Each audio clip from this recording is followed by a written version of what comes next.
Ya, baik. Menyangkut tentang pewartaan sabda Tuhan, menurut sebatas pengertian saya, tidak hanya seorang romo, suster, budak, atau biaran biawarati yang mewartakan sabda Tuhan. Tapi orang awam pun, orang berkeluarga, berumah tangga pun juga punya hak dan tanggung jawab untuk mewartakan sabda Tuhan melalui profesi atau karakternya masing-masing. Seperti contoh ya yang saya alami sendiri. Karena waktu saya belum menyadari bahwa itu mewartakan sabda Tuhan, saya juga masih mengalami kesulitan. Tapi setelah saya mempelajari, ternyata orang awam pun punya hak tanggung jawab untuk mewartakan sabda Tuhan.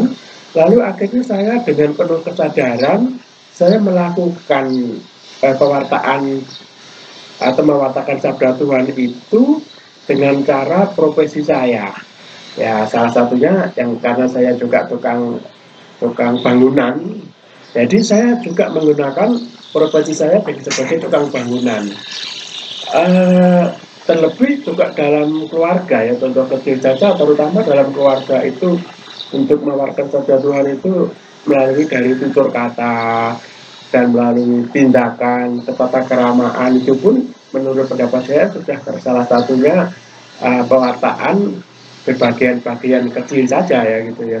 Karena dari hal yang besar yang sampai yang kerohanian yang sangat besar juga harus diawali dengan hal-hal yang kecil sekecil mungkin pun karena sedikit-sedikit lama-lama menjadi bukit gitu ya gitu. Dari tutur kata dalam keluarga, dalam sebagai suami istri juga kepada anak, itu saya sangat ekstra hati-hati untuk cara tutur kata, cara relasi setiap hari karena dalam keluarga itu saya alami sekitar 27 tahun itu tidak sedikit tantangan dan tidak gampang untuk mengatasi tantangan itu. Itu sebagai kepala keluarga saya menyadari bahwa itu boleh dikatakan sebagai garam, boleh dikatakan sebagai lampu ya, lampu yang dinyalakan gitu. Jadi siap untuk menerangi dalam keluarga, itu skala kecil ya, dalam keluarga dengan anak itu. Nah, harus menyadari betul saya sebagai kepala keluarga dalam skala kecil, saya itu diikuti jejaknya. Nah, lalu bagaimana caranya saya bisa melakukan hal ini untuk mewartakan sabda Tuhan?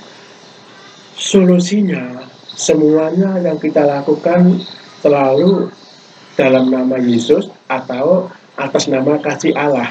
Karena ya saya yakin banget kalau namanya apa yang disampaikan itu kata itu dengan pegangan kuncinya pegangan kasih Allah, nggak mungkin yang mau teriak-teriak kamu tidak baik dan lain sebagainya, pasti kan gitu ya gitu. Nah, itu dalam skala kecil. Lalu berikutnya menginjak ke agak yang besar, relasi terhadap sesama. Setiap hari saya bergumul dengan teman-teman kerja di bangunan, bahkan mulai dari yang karakternya berbeda-beda, mulai dari keyakinannya yang berbeda-beda, itu saya harus peka dan saya harus penyesuaian dan saya perlu pertimbangan untuk relasi itu.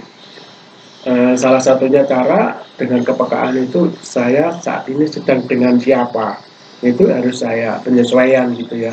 Nah, untuk mewartakan sabda Tuhan tidak baik langsung atau tidak langsung, tapi orang itu bisa menanggapi apa yang saya maksud.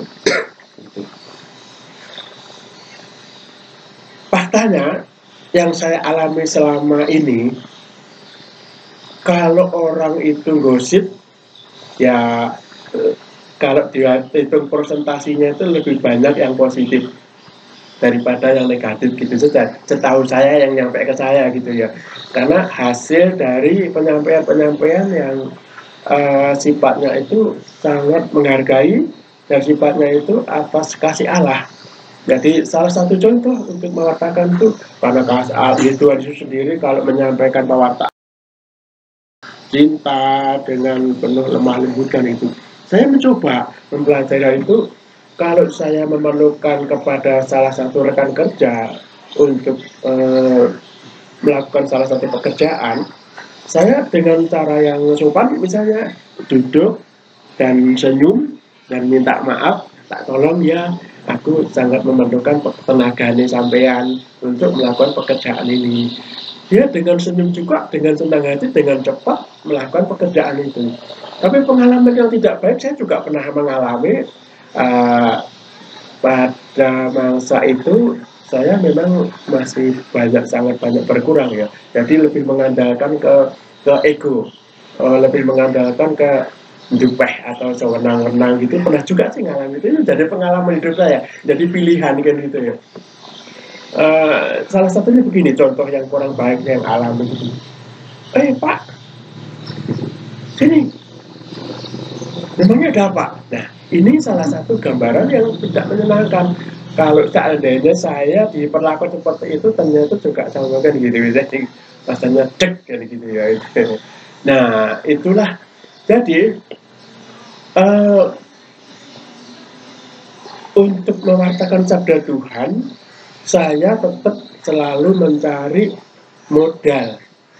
Saya selalu tetap belajar dengan sesama yang lebih daripada saya. Karena saya yakin tetap masih banyak kekurangan untuk melakukan apa yang seharusnya yang saya sampaikan, yang saya wartakan. Itu saya masih banyak kekurangan.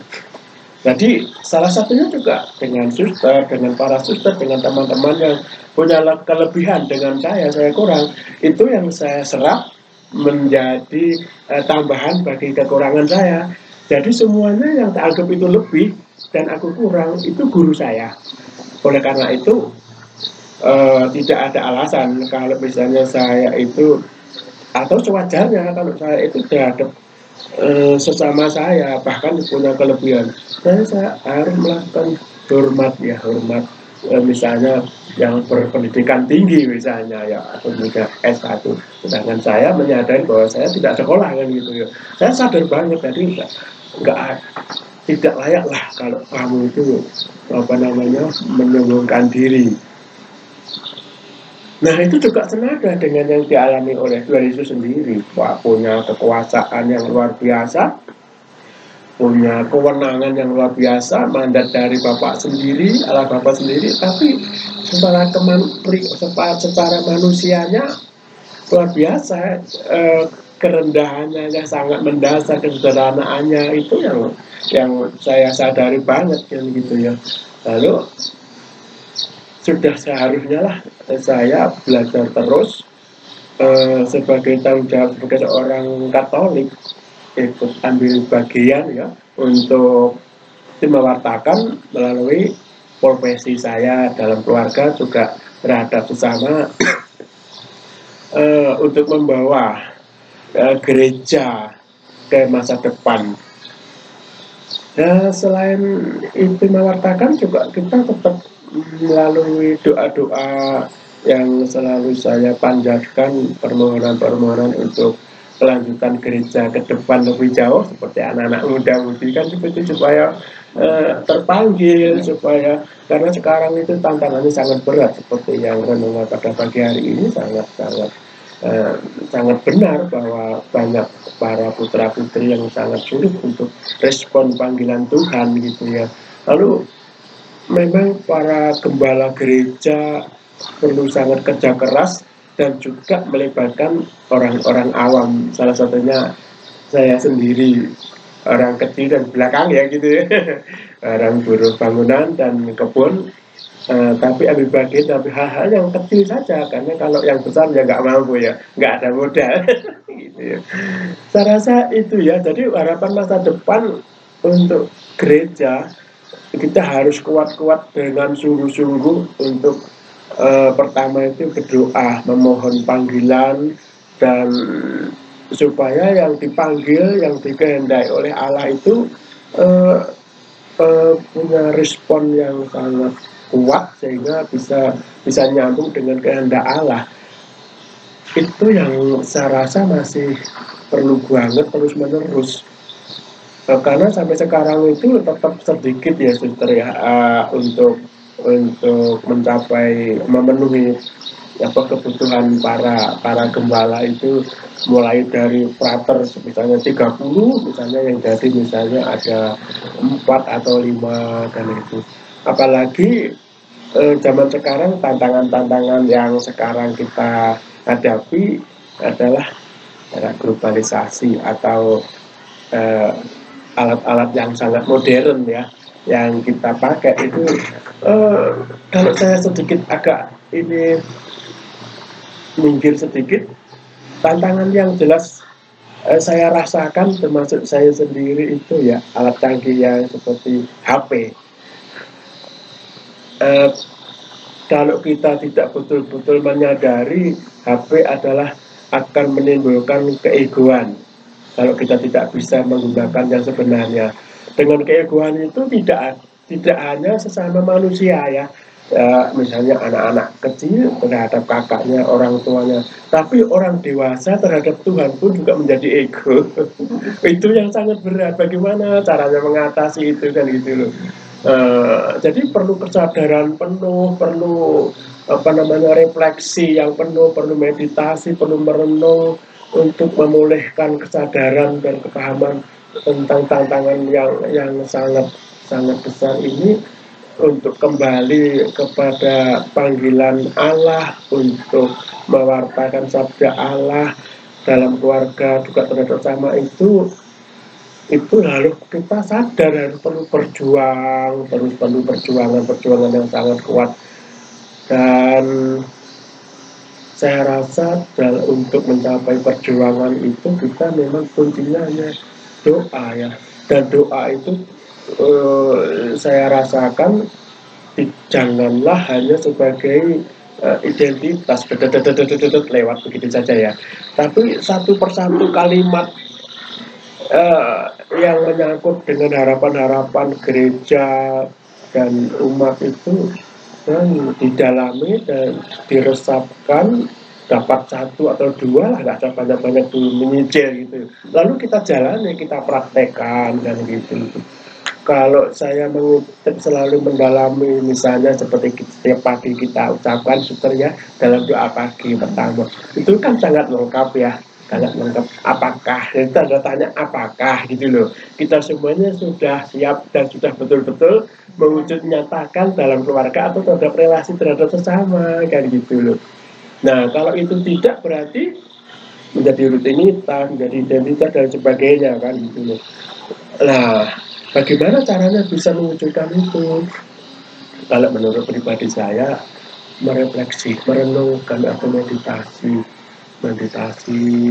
menyadari bahwa semuanya yang ada itu adalah milik Tuhan sendiri, bukan siapa-siapa kan gitu ya.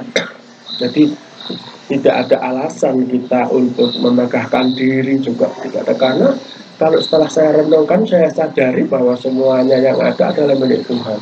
Yang milik saya resmi satu adalah dosa besar. Itu milik saya resmi karena perbuatan saya.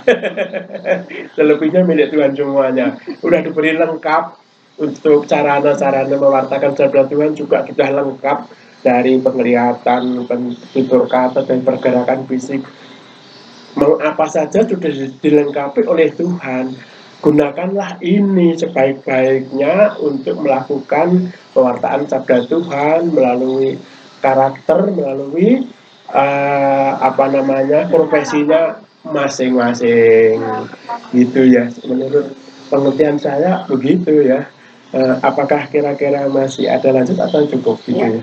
Satu lagi Pak, tadi kan Bapak sudah menyampaikan apa harapan untuk orang muda, mungkin Bapak juga punya apa harapan untuk ketua lingkungan atau umat seluruhnya, bagaimana seharusnya supaya terlibat dalam gereja?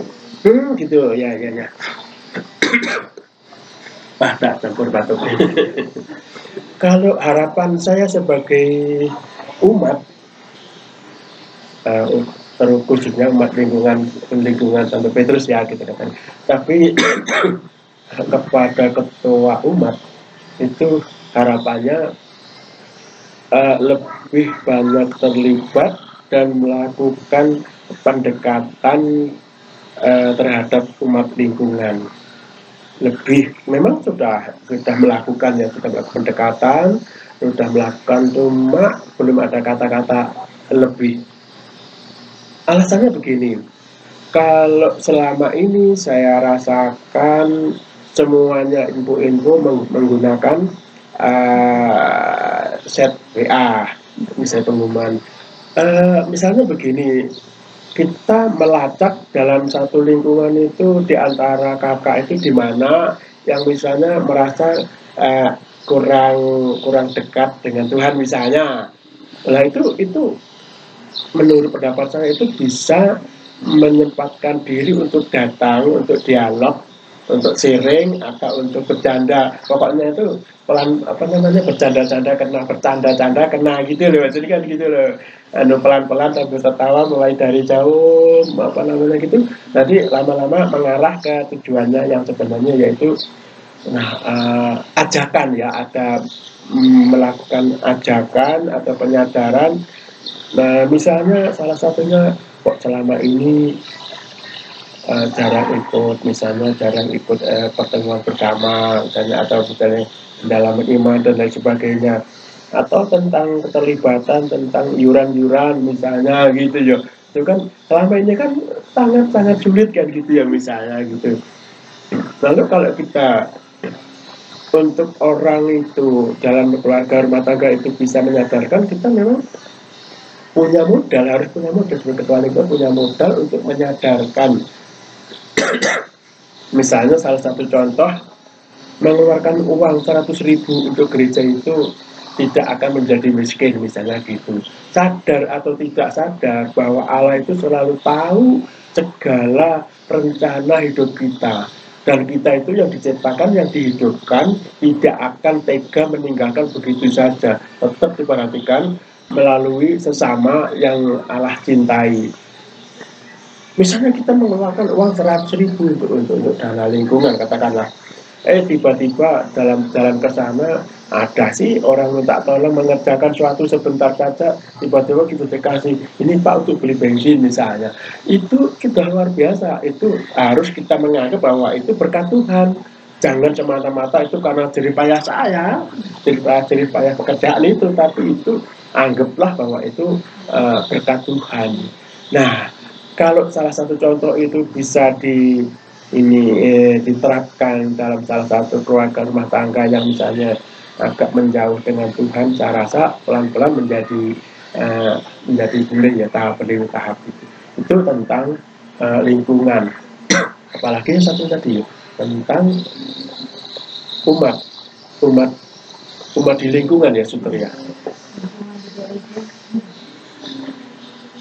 Relasi antara umat lingkungan, dalam lingkungan. Ya, saya merasakan banget relasinya itu. Memang saya menyadari bahwa setiap orang punya karakter berbeda-beda. Saya pernah keliling sama Bu Budi untuk menarik iuran dana konsumsi. Saya bisa merasakan semuanya, setiap pribadi atau setiap kakaknya gitu ya. Bahkan saya juga kami siap untuk menerima yang baik, juga yang sangat tidak baik gitu. Oh begini tau kan gitu ya. Nah, kalau yang itu ya itu tadi kembali, pertama-tama kita tetap mendoakan, dan doa dengan yang sungguh-sungguh melalui misalnya pribadi yang terus-menerus, juga melalui sesama. Untuk kerukunan dalam lingkungan itu jarang disebut ya, doa untuk kerukunan dalam satu lingkungan gitu. Saya rasa sangat perlu. Pada saat semuanya ada berkumpul, lalu kita mendoakan dalam doa umat itu kerukunan dalam lingkungan, dalam umat di lingkungan, mereka bisa terketuk hatinya. Oh ternyata saya juga merasakan kekurangan ini.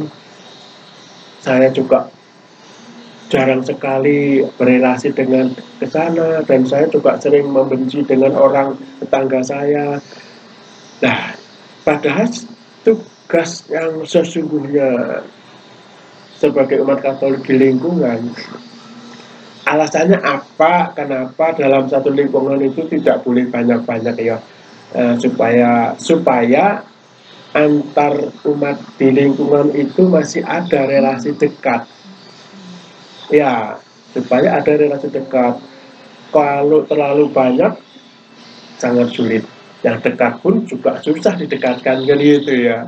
Nah, itulah yang saya menyadari peran ketua lingkungan dan wakilnya itu punya ajaan melibatkan semua umatnya itu, kalau saya pendapat itu punya rencana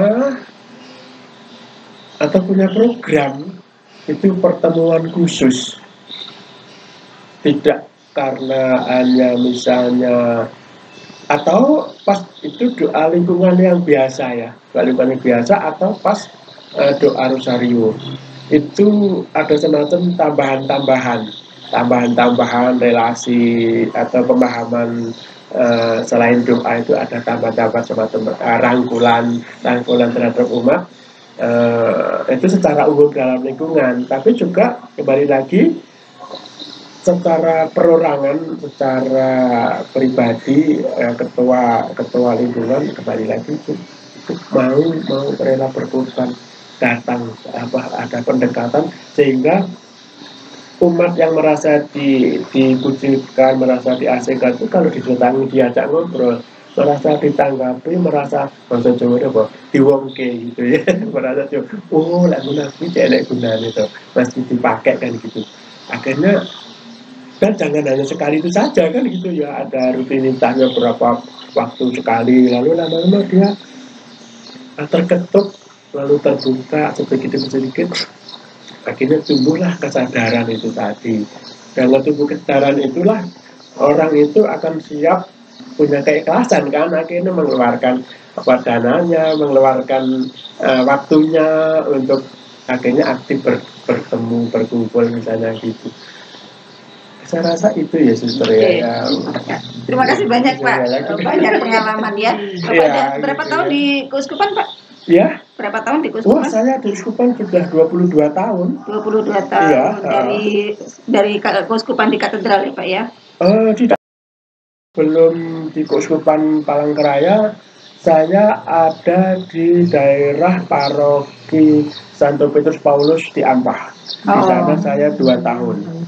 Ya, membangun waktu itu ada berapa gereja yang saya kerjakan di sana. Salah satunya asrama putra putri belakang gereja paroki itu, terus gereja Wuran, gereja Ugang Sayu, gereja Palurjo yang dulu, ya reab yang lain, terus reab susteran di Tambiang Layang juga mengalami di sana.